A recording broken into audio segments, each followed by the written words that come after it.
Today on the Autism Channel World News, a study of the relationship between parental age and childbearing suggests we may be measuring something other than genetic mutations.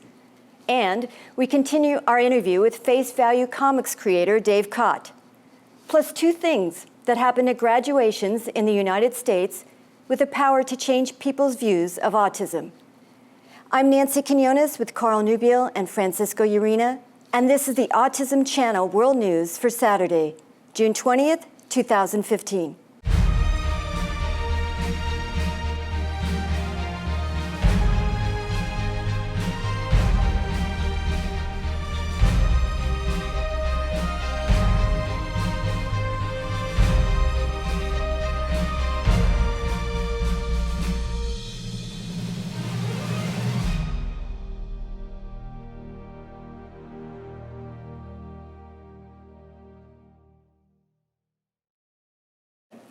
A major study has been published on the relationship between parents' ages at childbearing and the likelihood of a child being diagnosed with autism. Carl Nubiel has more. This is the largest and most advanced study to date and was published last week in the Journal of Molecular Psychiatry. It generally supported all the previous studies that indicate the older the parents are, the more likely the child will be autistic. But there are some interesting subtleties in this study, the kinds of data you only get with very large sample sizes. For instance, if there's a great disparity in the ages of the parents, the chance of autism is greater than you would expect from simply averaging their ages.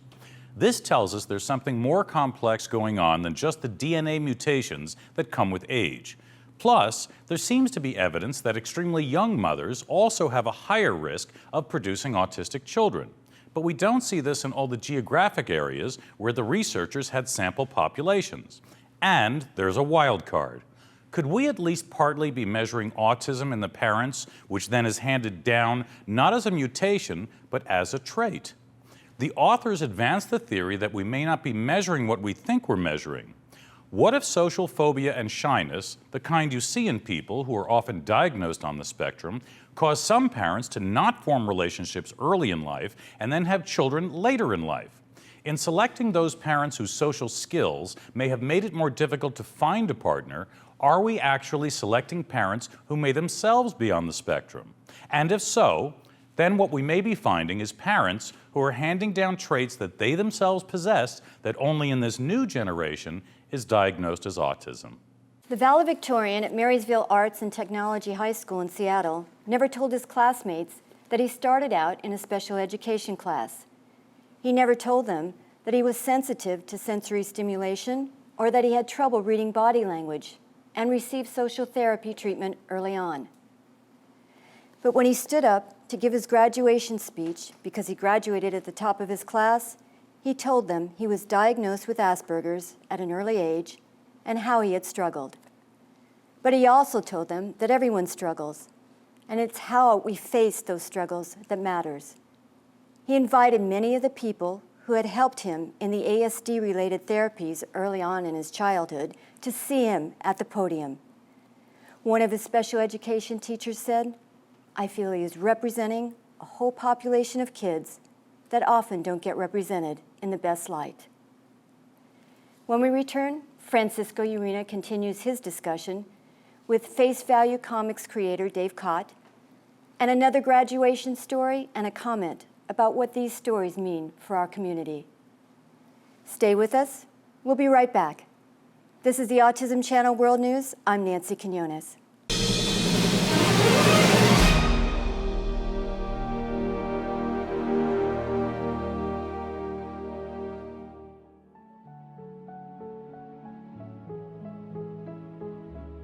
Patience might be the word we hear the most from parents.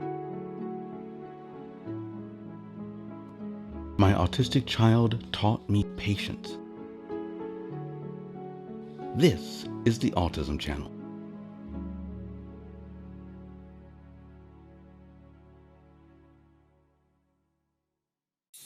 You don't have to wait to vote, at least not for the Autism Channel.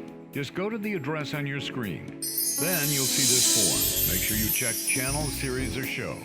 The next form will ask you to fill in the name of who you're submitting, the Autism Channel, then your first name, your last name, and your email address. That's it. Do the math and click submit, and you're done. The Autism Channel. We need your vote.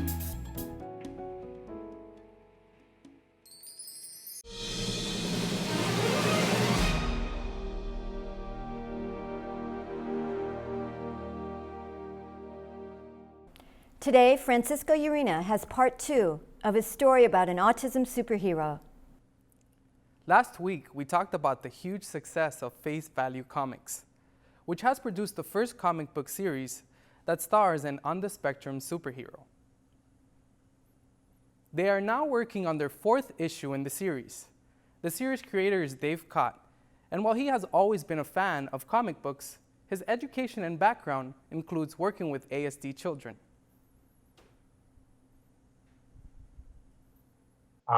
Years as a clinical therapist, I've been working with a lot of clients on the autism spectrum and found that some work that I had done as part of my doctoral research on human expression and empathy was really applicable. For example, we were able to take that same kind of idea that we would find in a rattlesnake and apply it to human emotions and human behavior, to be able to dispel the myth that individuals with autism lack empathy. We were able to work with clients and talk about their source of stress through their day, whether it would be a bully that was picking on them or a friend that just seemed to be too moody. And invariably, I'd ask what that individual looked like, and we get your typical answers. They wore a red shirt or they're really tall. But I asked them to look a little deeper to show me what they were expressing on their face. And once we found that light bulb moment, we were able to showcase human expression and human behavior and kind of show the parallels. When an individual looks angry, we want to stay away from them. A lot of us do this instinctively, but for those individuals with autism in public schools who may not have a whole lot of access to inclusion opportunities, where they would be intermingling with their neurotypical peers, this was an opportunity to kind of give them a leg up on those playground social interactions that otherwise we picked up throughout our life at some point, somehow, some way, but not in a classroom specifically.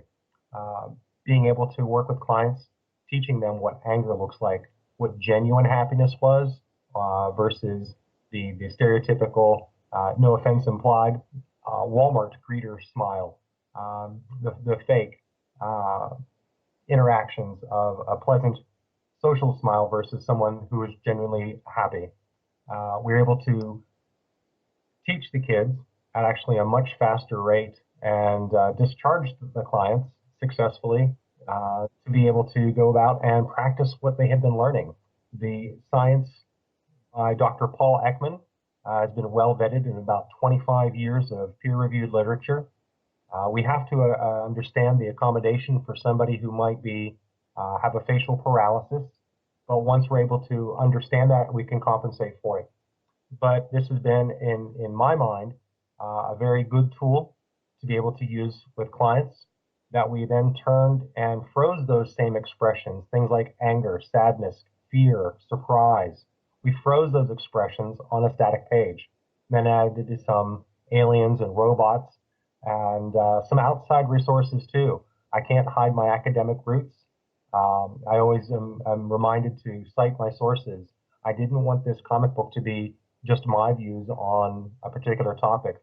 While I'm well read and well researched in a lot of areas, I saw an opportunity to collaborate with other like-minded individuals and other nonprofit agencies to share a similar message to a shared audience. And that's how the comic book really kind of came about, the genesis of my own doctoral research and my professional work as a clinical therapist.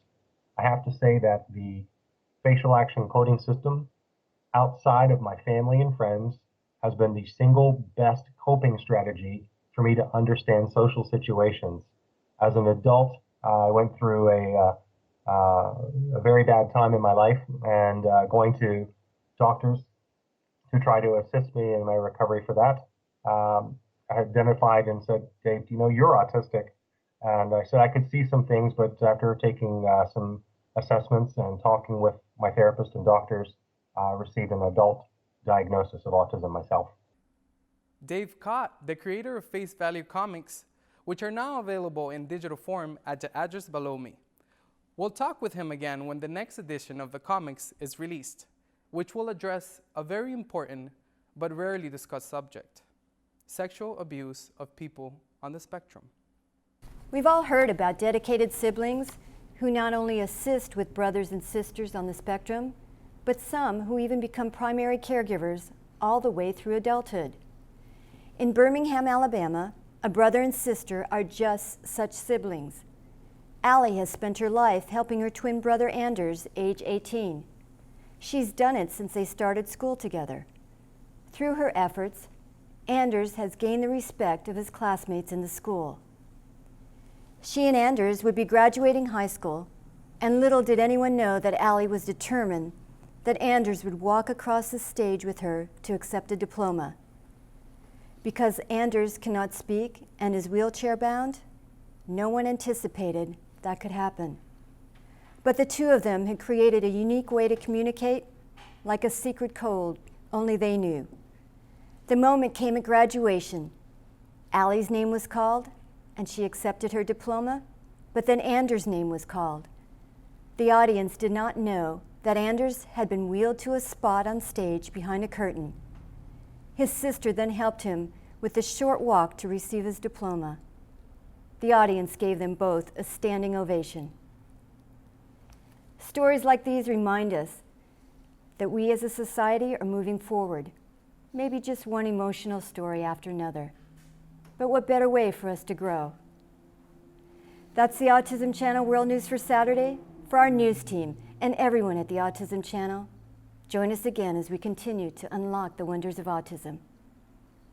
See you next time. I'm Nancy Quinones.